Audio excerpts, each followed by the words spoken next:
And then the time should be moving. Yep. All right. People able to hear things? Swarthmore people, can we still hear you? Yes. Okay. So hopefully the technology is going to continue to keep working like this. So thank you for coming early. For those at Williams, the food is over here. Grab some whenever you want. For those of you at Swarthmore, hopefully you have food where you are. And then what I wanted to do is, part of the purpose of this course is to beta test what we can do for future courses. So this affects a little bit which lectures you can give well in real time. And so what I wanted to do is I wanted to start game theory today. So there's a lot of stuff you can do for game theory. One of the nicest things is I really don't want you to read anything before class so that you can think of it live and we can just see what your instincts are. Okay, so we've played the triangle game before. Today we're going to play the rectangle game.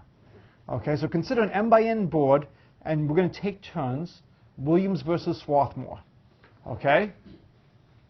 And unfortunately I donated all the small change I had on me to a charity when I was in an airport, so I have no coins on me to flip. So I will just flip a piece of paper. If it comes up S, it'll be Swarthmore. It came up S, so Swarthmore, you get to go first. Okay? The way the game works is on a turn, you have a rectangular board, and you can draw any horizontal or vertical line. And the goal is whoever breaks the last piece wins. Okay? So on your turn, you can draw one horizontal, one vertical line. If something's been split into two pieces, you can't draw a horizontal line across two pieces. Okay? You could draw a horizontal line in one of the two pieces, or a vertical line in one of the two pieces. So does everybody understand the game? If it would help for me to get like Hershey bars for us to play in the future, just let me know. We can do that. So in the end. Well, don't give the hint to Swarthmore as to how they should do it. No, but we draw along the edges. You. What? Oh, the camera's not on. Which is the camera? In the end, we only have This one right here? No. No. Which one is the camera? Is it this one? Okay. So. Well, if you break into two parts. Okay. All right. So I just made a red dot. Okay. So. That kind of makes sense, actually. So here, let's see. Can you see a red? Can you see a red dot now? That makes sense. Right. So I could draw a line going all the way down like this. I could draw a line going all the way across like this. And then once I split it, I would have, say, two pieces. And then on the next move, I could choose where to go. Does it have to be all the way across? It has to be all the way across. It's just so much fun. Once you start cutting, you just can't stop. Swarthmore, where would you like to do? Horizontal or vertical?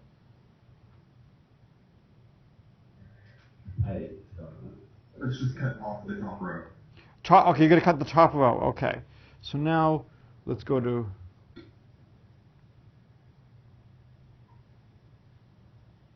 All right, so Swarthmore has cut the top row.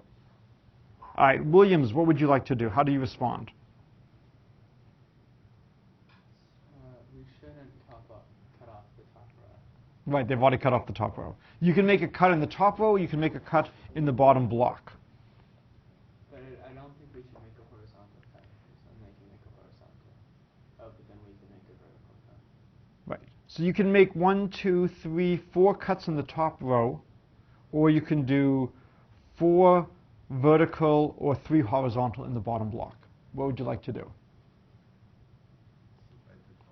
I'm sorry? Okay, we're in the top row? In the middle, all right. All right, so William says come in over here. I'm trying to see if I can choose different colors.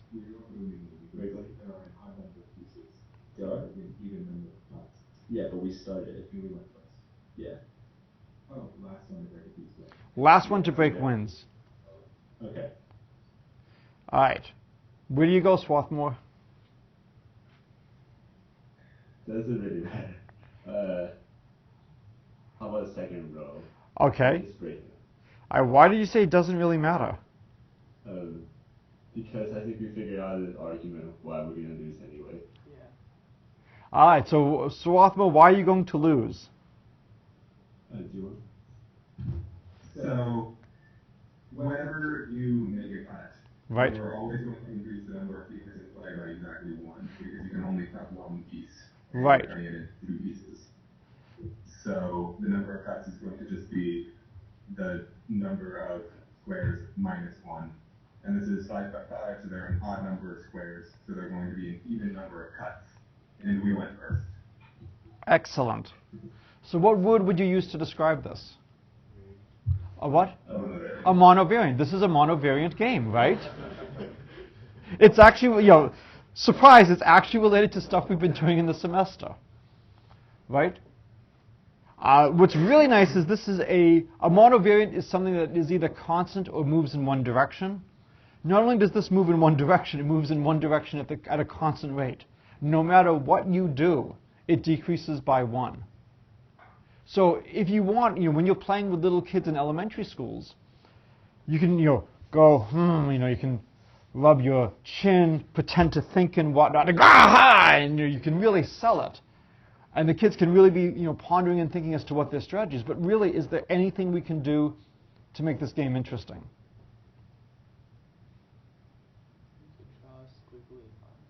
So one possibility is, what if you could draw, say, rectilinear paths? As long as you can only break things into one more piece on a move, it doesn't really matter what path you take. So if I could draw a squiggly path, but it only breaks things into 2, you're like, this is a turn, it's still the same analysis, right? You could draw lines that intersect each other. On one turn? So let's see. Or no, not with the rectilinear. But I think that would make the game more interesting. Well, but if it's rectilinear, it's still the same game. Yeah.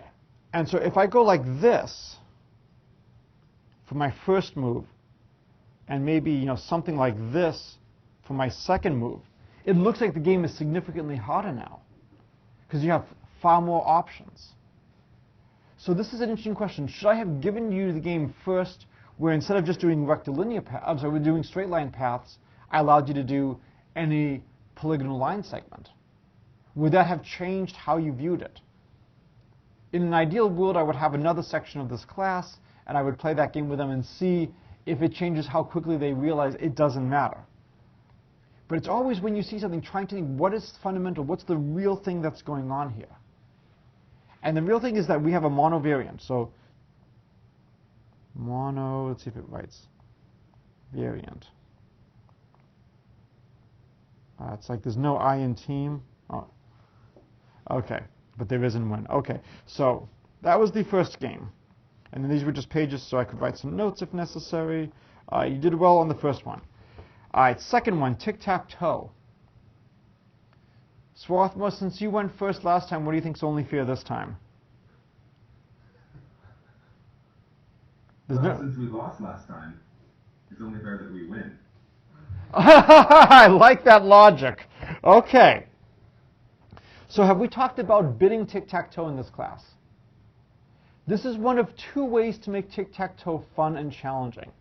Now, if you know enough mathematics, it's no longer challenging. There is a solution to bidding tic-tac-toe. But if you haven't seen it, it's not immediately obvious. We will see how well I can write things here.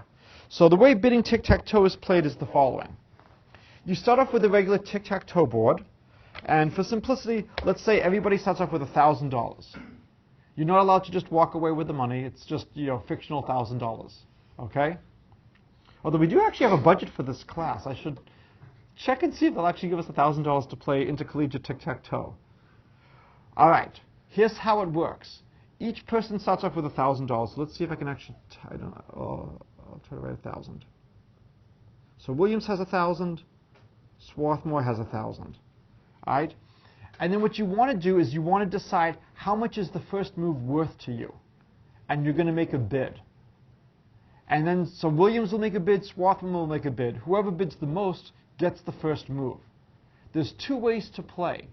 One way is whoever gets the first move gives their money to the other team. The other way is they give the money to the neutral professor. I might have a incentive to give the money to the neutral professor, but let's give the money to the person who bids least. What is one potential issue?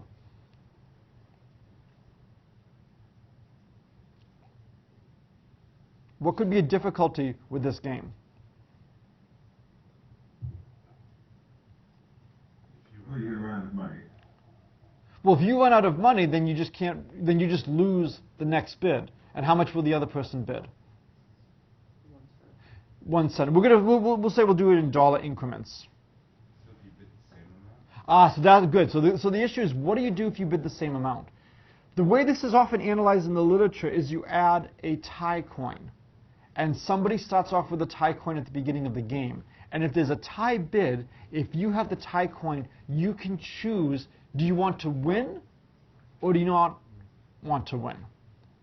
And if you choose to win, you then cash in your tie coin and you give it to the other person. So one team always has the tie coin. It's kind of like the possession arrow in basketball, except in basketball you don't have a choice. If it's your turn to get the ball, you get the ball with the possession arrow. Here you get the choice of whether or not you want to use the tie. All right? For simplicity, let's assume there's no tie coin.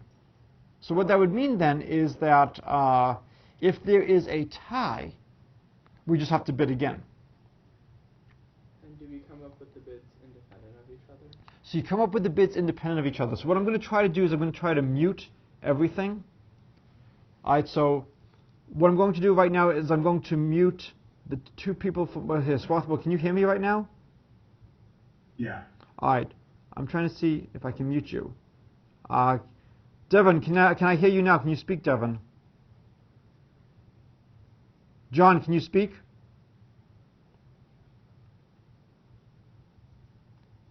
Are you able to? Swarthmore, can you hear me now? We could hear you the entire time, but presumably you couldn't hear us. No. Okay. So when I hit Devon, you weren't able to hear. I'm going to try to mute me now. I'm still speaking. Can you? Oh, you can still hear me. Yeah. All right. So then that's not doing a good job muting me. It says mute. You are now muted.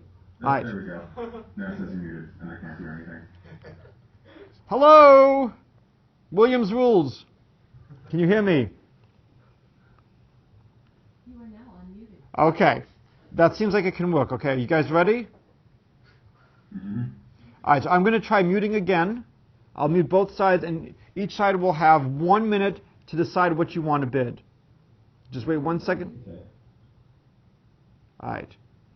And I will be honest, I actually will mute Swarthmore.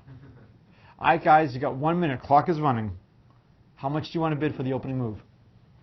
Seems important because you could grab the middle, and then once you grab the middle, you only have 4 other things to block out.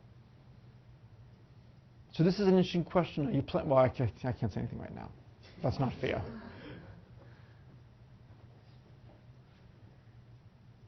it be worth betting half?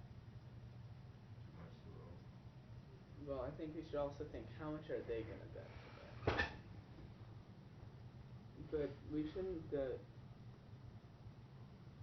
too much, because if we bet too much, they could just win every other bet. So what would the maximum you would be willing to bid? You want to say 601? Do people like that number?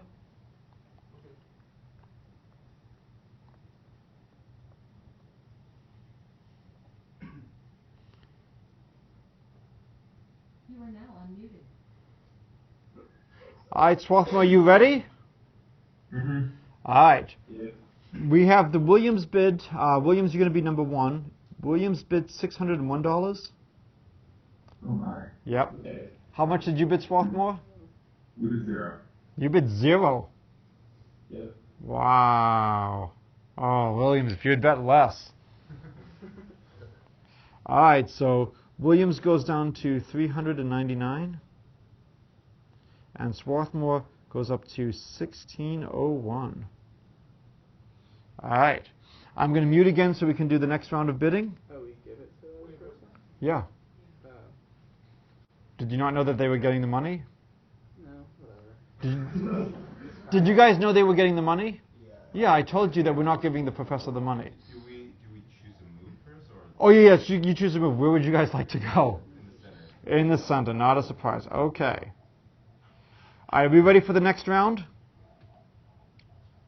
Mm-hmm. All right, I'm going to hit mute. You are now muted. All right, Williams. So here you can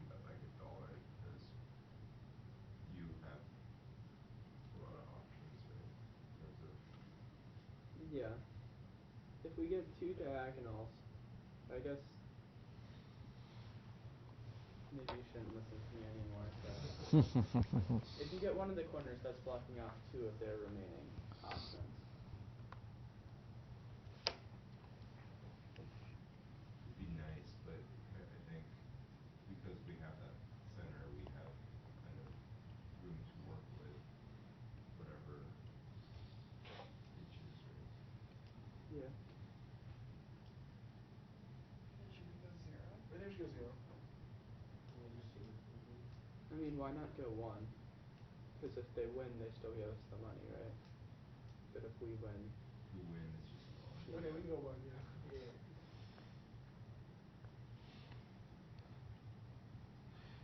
All right, so you guys are ready? Can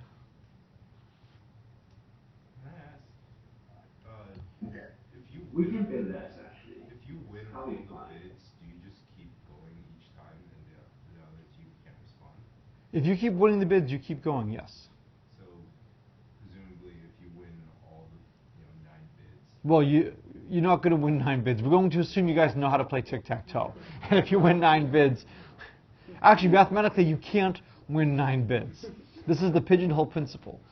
Even if you play tic-tac-toe poorly, if you keep winning all the bids, you can't have 8 squares filled and not have 3 in a row. Right?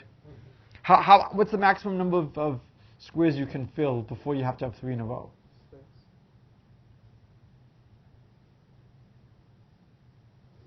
Right, once you have 6,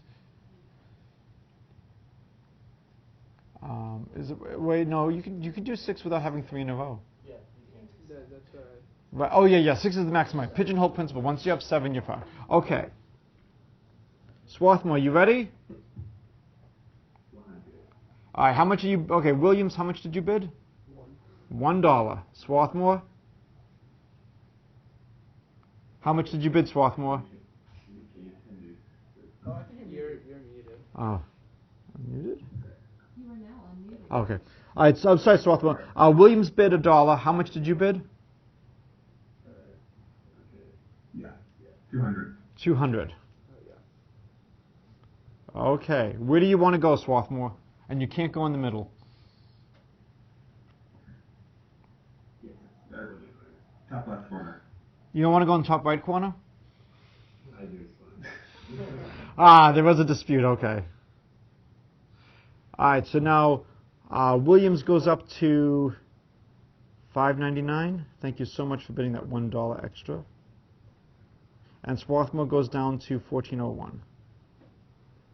Okay. Ready for the next round? You are now muted. All right.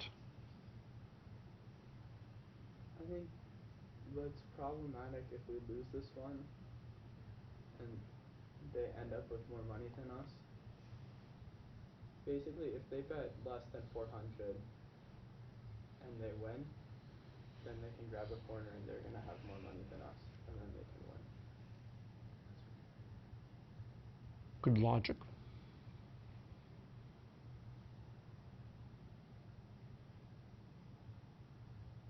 so when we So either we could bet more than them, more than, I think, if we bet like 401, if they win, then that gives us more money next turn. If right, we bet 401 and win, we are very kind of poor. right. But if we bet 401, if they win, right, and we're like tied at 1,000 or we have a little more, then they know they can just bet all of their money, and then we would have to respond by betting a little more than them, and the end result would be they have a lot of money and we have like no money, and then they'll win the next 2 bets.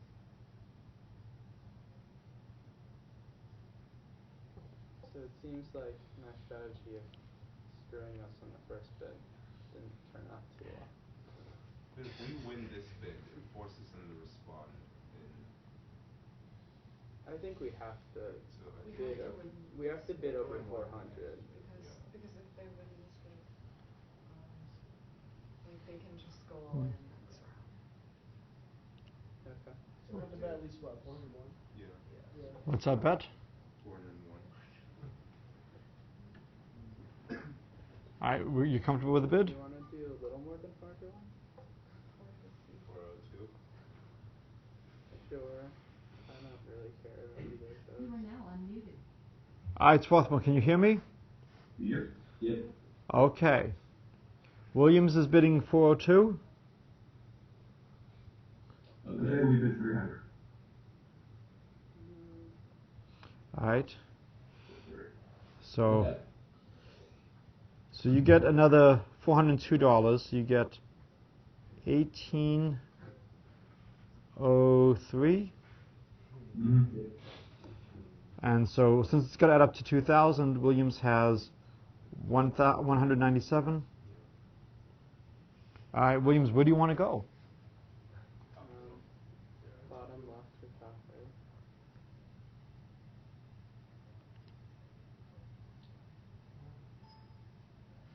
If we go bottom left or top right, they have to respond by blocking us, right? Or top middle. If you go top middle, you kind of limit one of the spaces. Yeah, they have to. Yeah, if we go top middle, then their block doesn't help them. Yeah. Oh, I see. Okay, so you're going top. That makes sense. So that's actually a good idea because if you had gone, this is not a regular game of tic-tac-toe where you alternate moves. Now if they block you down here, that's not going to help towards the 3 in a row. So the strategy is actually a little bit different now in terms of placing things than it might be in normal tic-tac-toe.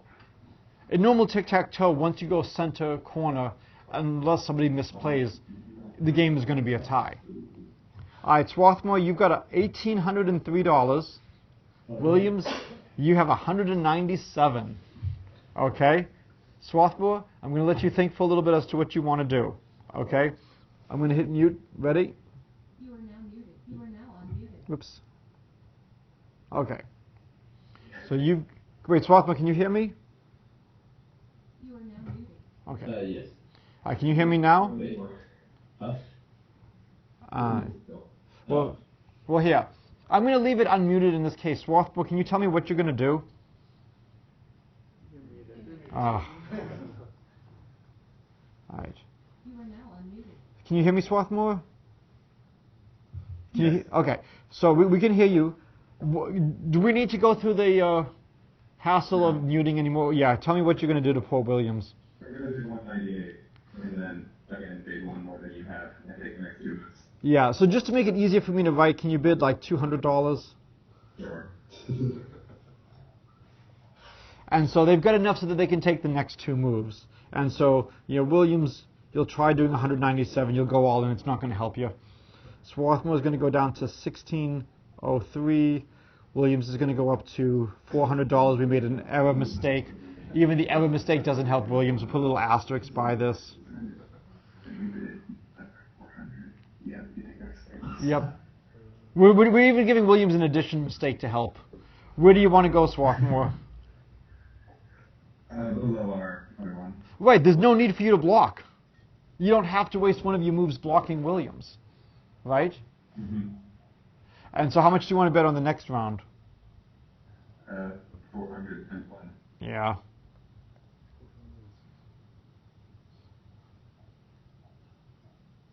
Williams is borrowing some money from its endowment. How much do you have in your endowment?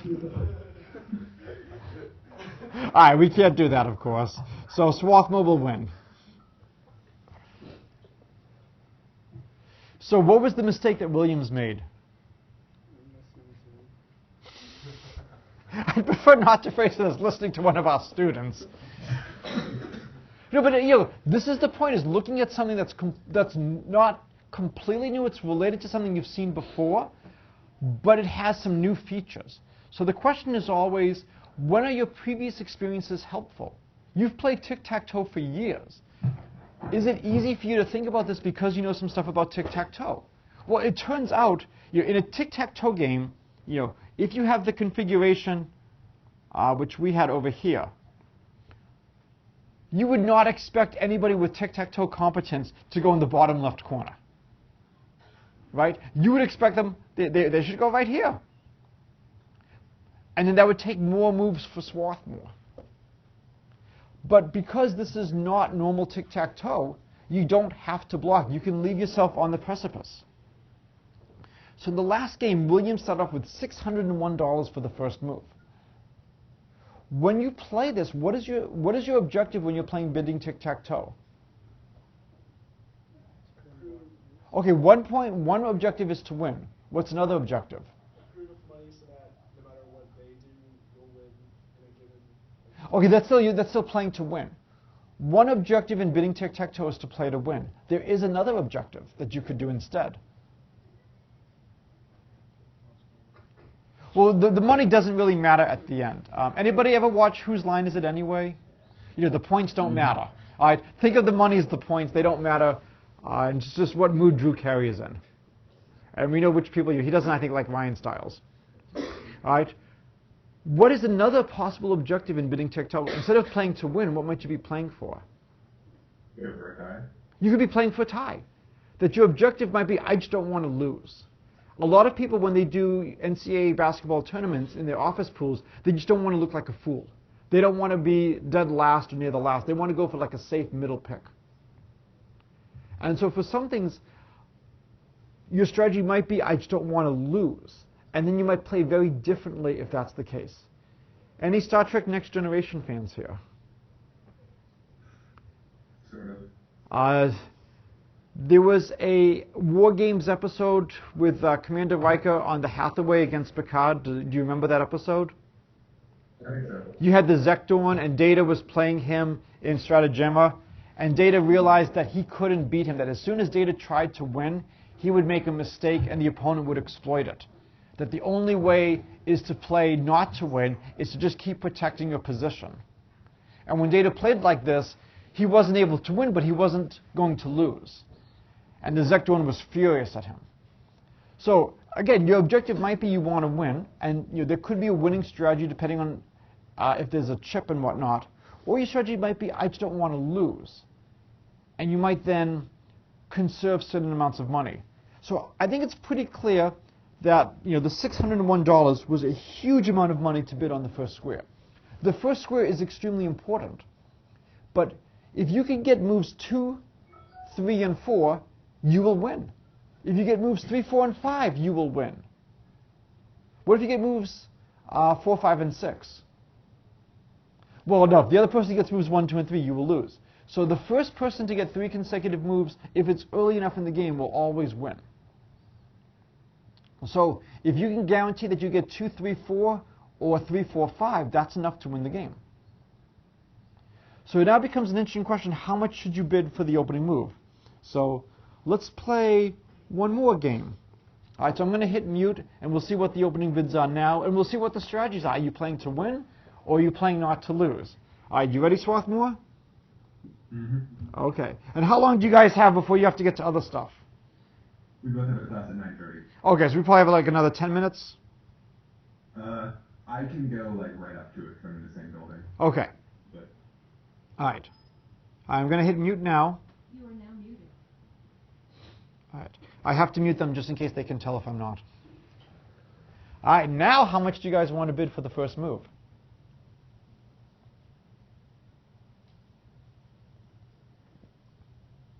I would still go, 100. So I would still try to get the first move. So how much? 200? What's their opening bid last time? 200. Their opening bid was 0. I don't think we need to do 200. Because I don't think the first one's honestly that important. Okay. I think 100 is appropriate. Yeah, I think let's bid 100. We have consensus? Sure. You are now unmuted. All right. You are now muted. All right, so we might be able to hear your discussions, but we've decided on our bid. Have you decided on your bid? not totally. All right, so I will mute you for just another minute. Yeah, just give us 10 seconds. Okay.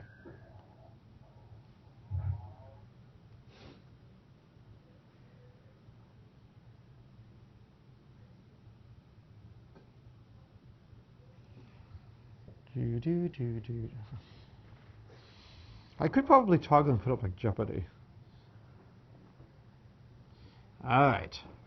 All right, you guys ready? Okay. All right. Williams is bidding 100. Okay, we're bidding 200. All right. So Williams, you get $200. Swarthmore, you get the opening move. What would you like to do? We will go in the center. Okay, Swarthmore gets the center. We ready for the next move? I'm going to hit mute now. You ready, Swarthmore? Mm-hmm. All right.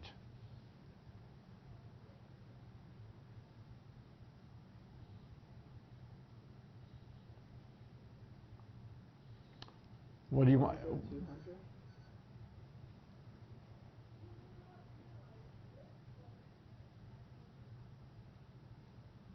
400. I think that's a bit. I don't think they're gonna bet half of their money in their second move. If only we had a way to know what they were thinking. Hey, technology is wonderful. I mean, what would happen if they bet 400, right, and they won? Then we'd have 1600 and they'd have 400, and we'd get one move. We could bet 401, so they'd be at 800. We'd be at 1200. Guarantee 2 moves. Yeah.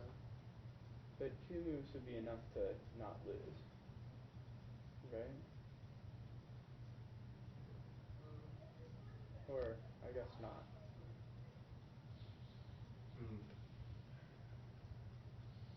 Well, 2 moves would be enough to not lose, because then if they won the third bid, I'm not sure.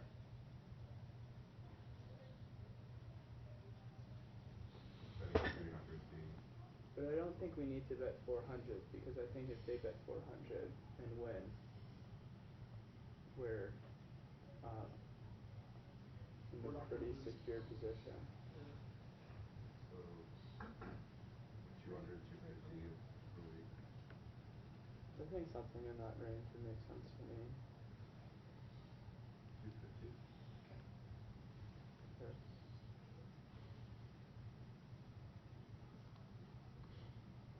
You are now muted. All right, you ready? You are now unmuted. Oh, that's true. But, oh, right, you're right. All right, Williams is ready. Swarthmore, you ready? Sure. All right, Williams, what was your bid? 250. 250. Swarthmore? 100. All right, so now Swarthmore, you go up to 1050. Williams, you go down to 950. Where do you want to go, Williams?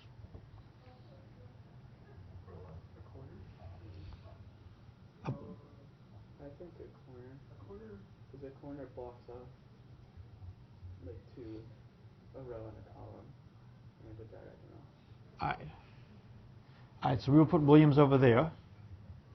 We ready for the next round? Mm-hmm. All right, I'm going to hit mute. You are now muted. All right, can you hear me, Swarthmore? Okay. It seemed like they somehow played us. They Well, so now somehow after 2 moves, they've got had a $50. center. Yes. So, I mean, this is being recorded, but I would say right now Swarthmore definitely has a strategic advantage. I mean, if you were to play just directly against their strategy, then it seems very built on just trying not to lose, in which case I don't think they'll ever kind of aggressively pursue it. And so, we don't have to really bid, I think, any high amount because it won't get us anywhere and just kind of give them the advantage. So do we have any possible bids? More than 50. That would be my only.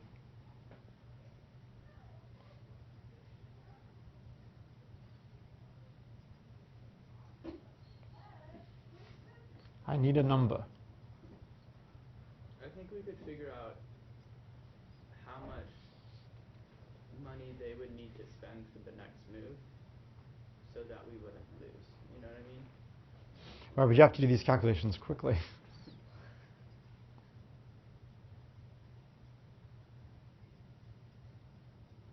Think 100 again? Or 200? Just I think 100. 100's okay. Okay. All right, we've got a bid. Losing strategy. Okay. Are you guys ready? Williams is ready. Mhm. All right. What? Can you hear me? Yeah. Okay. We've always been having Williams bid first. What are you bidding, Swarthmore? We're bidding 101. Okay, we're bidding 102. No. We bid $100 and you bid 101. Yep. All right. So Swarthmore, you get the bid.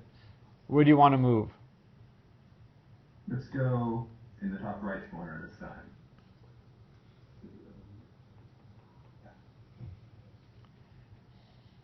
All right. So Williams, you now have. Let's see. 1,051. And Swarthmore, how much do you have? You have 949. Mm-hmm. Do I have to mute, or is it clear what's going to happen now? I think we're pretty clearly going to bid 949. Yes. So you're going to bid a very large number, and then we will have all of the money. There is one chance for Williams. What should you bid, Williams? 0. No. You bid 0, you lose. If you keep bidding 949, you can tie us forever. Exactly. So Williams' best strategy at this point is to try to figure out what you're going to bid. Right? And so Williams should actually bid 949 at this point and try to keep it as a tie. You can begin to see now why the tie chip is important. Mm-hmm. So let's say we've done this for 10 minutes and you keep bidding 949 and Williams keeps bidding 949. What do you do? Pick a random number and get We Yeah. drop down to like 948. Yeah, you choose a random number in the 900s. Right? And I can't prove mathematically, but at some point, you will choose a number that will be different than Williams, and then Williams will be forced to go. Okay? So once Williams wins, they will go over here, and then you'll have the next two moves. Yep. So the real mistake over here was in round 3. You guys, both sides, really underbid move 3. Right? Because if Williams had gone up over here, that would have been enough for Williams to essentially force a win. Mm-hmm. So what makes this game so interesting is the strategy is not immediately clear. The more you play it, the more you start to begin to see some ideas. So what I want you guys to think about for Friday is how you would analyze this game. How would you come up with the right strategy? If you want, play a bunch of games with your friends. Tell them this is really easy to explain. Okay? And try to sniff out what you think the strategy should be. So, the first game, there was a huge overbid on move 1 by Williams' part, and that just put Williams in a hole. In the second game, after 2 moves, Swarthmore had $50 more, and they had the center to a corner. Did it really matter that it was the center to a corner? not as much. Not really, no. No. So, what might you glean from this?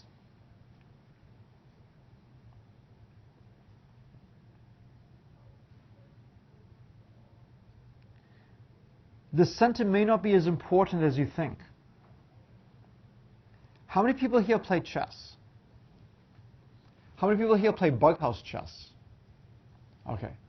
So the way Bughouse Chess is played is it's a team of 2 against a team of 2. If you're white, your partner is black. So imagine you're white, you take off black pieces. So when you take off a black piece, you give them to your partner. And on your partner's turn or your turn, you have a choice. You can move a piece on the board, or you can place a piece that your partner gave you. There's 2 obvious rules. Can somebody give me an obvious rule for placing pieces? Can't place a piece on a piece. You cannot place a piece on a piece. This is not kamikaze chess. This is not Star Trek chess with a transporter where you can all of a sudden beam a pawn onto a queen and blow it up. You cannot do that. There's one other rule about where you cannot place a piece. Good, you can't place a pawn in the first or the 8th row, because a pawn could never have been jumped from there. You can place a pawn in the 7th row and have it one move away from becoming a queen. You can also put down a piece and call check. You can also put down a piece blocking somebody who just put down a piece calling check. In chess, which two distinct pieces are worth the same amount of money in the typical point evaluation? The knight and the bishop are typically both assigned a value of 3. In Bughouse Chess, which do you think is more valuable, a bishop or a knight? Knight. The knight is more valuable. Why is the knight more valuable? You can't block. So you can put down a bishop or a rook or a pawn and attack, and somebody can put down a piece and block. A knight attack can't be blocked by the addition of another piece. So knights are actually far more valuable in Bughouse Chess. So the question becomes, how do you adopt your strategy in a setting that has things in common, but also things that are different? All right, so I'm going to just end with one last thing. I don't know if I... There's another version of Tic-Tac-Toe that's fun. I'll just quickly say what it is. It's sometimes called Russian Tic-Tac-Toe or Gobble Tic-Tac-Toe. What you do is you have 2 small, 2 medium, and 2 large pieces. And this is very similar to the Russian dolls or the dolls where you have pieces, figures inside figures inside figures. On your turn, you can put down a piece on the board. And if you put down a bigger piece, you can gobble up a smaller piece on a square. So if somebody puts down a small piece in the middle, you can put down a medium or a large piece on the middle and gobble it up. In some variants of the game, you can actually lift a piece up and expose the piece that was underneath it. In some versions, you can also gobble up yourself. And there are situations where it is strategically advantageous to gobble up your own piece. Why might that be advantageous? Yeah, to protect it. That if you don't gobble up your own piece, on the next turn, they may gobble up that piece. So that's the other version of Tic-Tac-Toe. I know that's fun. All right, and I'm going to just end with something we had talked about earlier, just for you to be thinking about. This is the castle game. So you have castles labeled 1 through 10, and the castle number is its value. And you have 100 soldiers, and you want to decide how many soldiers to attack each castle. And so each team would decide how many attack castle 1, how many attack castle 2. And if you have more people attacking a castle, you win. And then the question becomes, what if you have the same number of people attacking as the other person? We'll call the game a tie. And then whoever has the most points wins. So the question becomes, how do you divide your forces attacking the 10 castles? And again, in these problems, we're assuming that it's a discrete division. You cannot divide $1,000 into 1/4 of a cent. Well, maybe we could do that, but we're not going to go further than that. There's going to be a Planck limit that we're not going to go beyond. Over here, you're not going to send 3 1/4 soldiers to attack this castle. Obviously, if you could only choose one castle to win, you'd like to win castle 10. But how much is winning castle 10 worth? So not surprisingly, this game has some similarities with the Tic-Tac-Toe we just played. Except now different squares are worth different amounts of money. How much do you want to get for each one? The last thing to mention is it could make a difference whether or not we're playing the game once or we're playing the game multiple times against the same person. Because you might begin to sniff out someone's strategy. I am assuming here everybody has played rock, paper, scissors? Yes? Anybody ever played the generalization of rock, paper, scissors? Anybody know the generalization? Is it just like Lizard-Spock. Yes, rock, paper, scissors, Lizard-Spock from the Big Bang Theory. So I actually know one of the minor characters from the show. She went to college with me. And so in rock, paper, scissors, Lizard-Spock, it's a little bit more interesting. There are now 5 things in play.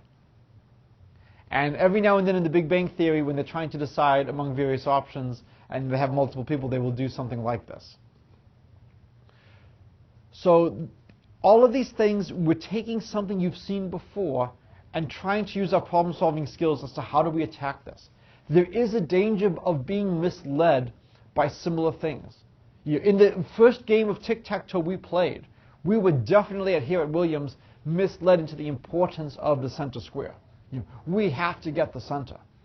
And this is because we have years of experience playing tic-tac-toe, and we know we want the center. It's extremely hard when you see something similar to something you've seen before to recognize what's different and not be forced to go in your old roots. So for something like this new castle game is different enough that you may not be guided by things you've seen before. All right, so I think this is a good place to stop. I will email things to think about and do for Friday's class. But I really want to spend a lot of the end of the semester doing stuff like this, throwing new stuff at you. And this is a small enough class that we can just discuss and analyze it. I do apologize, Swarthmore, that we can't do this all the time. But if you enjoy this, let me know. We can definitely do another session like this. I think Williams needs to avenge its loss. I will end, though, that this is not the worst loss in collegiate history. Anybody know the worst loss in collegiate history? Our homecoming football. No. Our homecoming football was nowhere near. The worst loss in collegiate history was football. You had Georgia Tech on one side, and I think it was Cumberland on the other. Anybody know how many points Cumberland got? 0. Anybody know how many Georgia Tech got? 200? 200 points for Georgia Tech? Okay, that's the first digit is a 2, yes. Anybody know the second? Yes. This is the worst loss ever. Anybody know the second digit?